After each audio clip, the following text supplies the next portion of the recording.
안녕하십니까. 둔산동 Q&A 공부방 동화쌤입니다.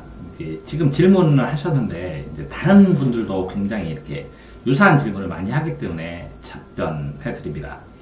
내신이 2, 3등급 이렇게 이제 논술을 하더라도 정말 중요한 거는 논술입니다. 근데 같은 내신일 때 붙을 확률이 급격하게 올라갑니다.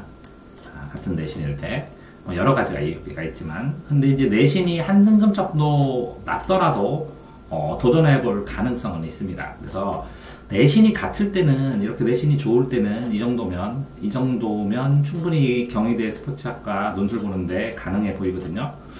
이렇게 되었을 때는 저 같은 경우에는 아이들이 한 편 정도 써오라고 한 다음에 가능성 있는 아이들만 받아서 이렇게 합격률이 50% 이상 될 것 같은 아이들만 수업을 하거든요. 1대1로 논술을. 그런데 그렇게 되었을 때는 실제로 이제 50% 이상의 확률이 나오는데, 한 등급이 떨어지면 50% 이상이 아니라 한 30%로 뚝 떨어집니다. 합격 확률이. 두 등급 떨어지면 거의 10명에서 1명 정도 밖에 가능성이 없더라고요. 그러니까 등급은 1차적으로 조건을 갖췄고요. 그다음에 겨울방학부터 논술학원에 다닌다고 그러는데, 논술을 겨울방학 한 번 정도 다니는 건 이렇게 논술을 쓰는 방법, 그러니까 논술 쓰는 방법 자체는 겨울방학만 다녀도 충분히 방법은 배웁니다. 논술 쓰는 방식, 그러니까 어떤 식으로 논술을 써야 되는지, 어떤 답안지를 써야 되는지 라는 것들은 제가 동아쌤이라고 유튜브에다가 동아쌤이라고 치신 다음에 제 유튜브만 보셔도 어떻게 쓰는지 어느 정도 배울 수 있고, 실질적으로 학생이 오해를 하기 때문에 쓰는 방식을 본인이 쓴 답안지를 가지고 개선시키면서 설명을 주면 한 4회 정도면 충분히 쓰는 방식은 습득을 합니다. 근데 이제 이 쓰는 방식을 습득을 한다고 이거를 그 여러 가지 방법들을 활용해서 적용하는 건 또 별개의 문제일 수 있거든요. 그래서 조금 더 시간이 걸릴 수도 있습니다. 그래서 본인이 쓴 답안지를 첨삭을 통해서 더 발전시키는 것인데, 논술학원의 종류에 따라 굉장히 다릅니다. 그러니까 논술학원에서 1대1로 하는 그 방식으로 하는 데에서는 실질적으로 도움이 될 수 있지만, 여러 명을 모아놓고 수업하는 방식에 있어서는 발전 자체가 장담할 수가 없는 상황입니다. 자, 상식이 문제가 아니라 생각하는 방식이 문제입니다. 생각하는 방식이나 논리 구조나, 그러니까 생각을 어떤 식으로 해내느냐, 그러니까 생각을 빠릿빠릿하게 하는 아이들이 이 생각을 논리적으로 조직화시키는 것이거든요. 그러니까 보통 학생들이 이 신문이나 책을 많이 읽으면 좋겠죠. 그러는 경우에는 논술을 잘 쓴, 논리 구조가 잘 갖추어져서 논술을 잘 쓸 가능성이 큰데, 이렇게 책이나 신문을 많이 안 읽었다고 그러는데, 그게 이 많이가 상대적으로 다르고요.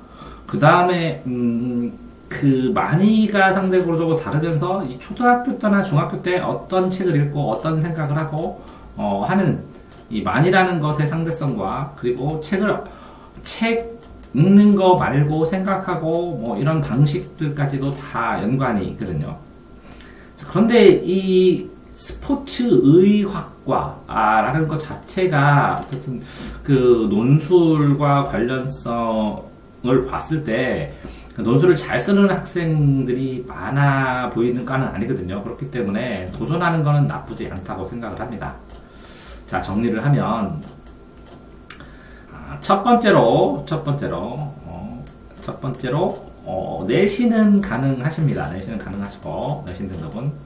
두 번째로, 지금 현재 고2니까 겨울방학 때부터 시작을 하면 늦지 않습니다. 충분하게 할 수 있고, 근데 이 초반기에 이렇게 한 달 정도 겨울 방학 동안에 방법을 익혀서 다음에 이제 시험 볼 때까지 꾸준하게 첨삭을 해야 되는데, 이 첨삭을 하는 정도나 수준에 따라서, 그 논술학원의 수준에 따라서 배우는 게 달라질 거라고 생각이 되고요. 세 번째는 본인이 이렇게 신문이나 책을 먹고 상식이 진짜 많이 없다고 그랬는데, 이 상식이 아니라 그 문제, 이 논술 문제를 읽어내고 그거를 생각을 하는데, 이 생각의 방식을 어떻게 잘 따라 하느냐에 따라서 달라질 가능성이 큽니다. 그러니까 실제적으로 이 논술을 주관식 서술형을 아주 길게 쓰는 거다, 아니면 비문학 답안지를 길게 쓰는 거다. 아니면 주관식 서술형이 길다. 아니면 A와 B의 두 가지 요건이 있는 글이 있는데 이걸 판사처럼 이거의 찬반, 장단점, 이거의 전방점을 보고 이 두 가지를 비교해갖고 결론을 내는 그런 글을 쓰는 것이다. 이렇게 편하게 생각한다면 실제적으로 이 동일하게 이렇게 경희대 스포츠의학과를 쓰는 학생들이 엄청나게 잘할 수도 있고 못할 수도 있는데 상대적으로 잘하는 학생이 모이면 떨어지고 상대적으로 그렇지 않으면 붙기 때문에 잘 알 수가 없다라는 거죠. 그러니까 여섯 번째로 마지막으로 말씀드리면 이 논술 이렇게 적용 방법 배우고 첨삭을 했을 때 이 결과에 대해서 누구도 확신할 수 없다. 왜 그러냐면 문과 같은 경우에는 뭐 경쟁률이 예를 들어서 뭐 1대 100, 150도 되고 그렇죠? 1대 실질 경쟁률도 굉장히 높습니다. 뭐 1대 30도 되는데 실제적으로 이게 확률상으로 굉장히 높지 않다는 것이죠. 그러니까 논술을 하실 때 주의점은 확률상으로 높지 않으니까 최소한도로 투자를 하면서 시간을 수능을 해가면서 최소한도로 투자를 했는데 그러니까 부담스럽지 않은 상태 정도의 최소한의 시간 투자를 하고 그 최소한의 시간 투자로 어쩌면 결과를 얻을 수 있는 그런 상태로 학습의 시간 분배나 대입 입시의 진로를 결정을 해놔야 되거든요. 그러니까 진로 자체 내에서 하나의 가능성, 옵션으로 생각하시는 게 훨씬 더 현실적으로 보입니다. 자, 복잡하게 말씀드린 것 같은데요. 그러니까 결과적으로 말씀드려서 학생의 경우에는 방학 동안에 결과적으로 말씀드리면 하나의 답, 경희대에 들어가서 스포츠교육학과 알고는 기출문제를 푸른 다음에 기출문제를 2개 정도를 풀고 기출문제를 풀 때 똑같은 글자 수 제한으로 풀지 말고 최대한 양을 많이 쓰셔서 나중에 논술하고 나서 고쳐주면 되니까요. 2회분 정도를 풀어가지고 이걸 들고 논술학원에 가서 첨삭을 해달라고 하세요.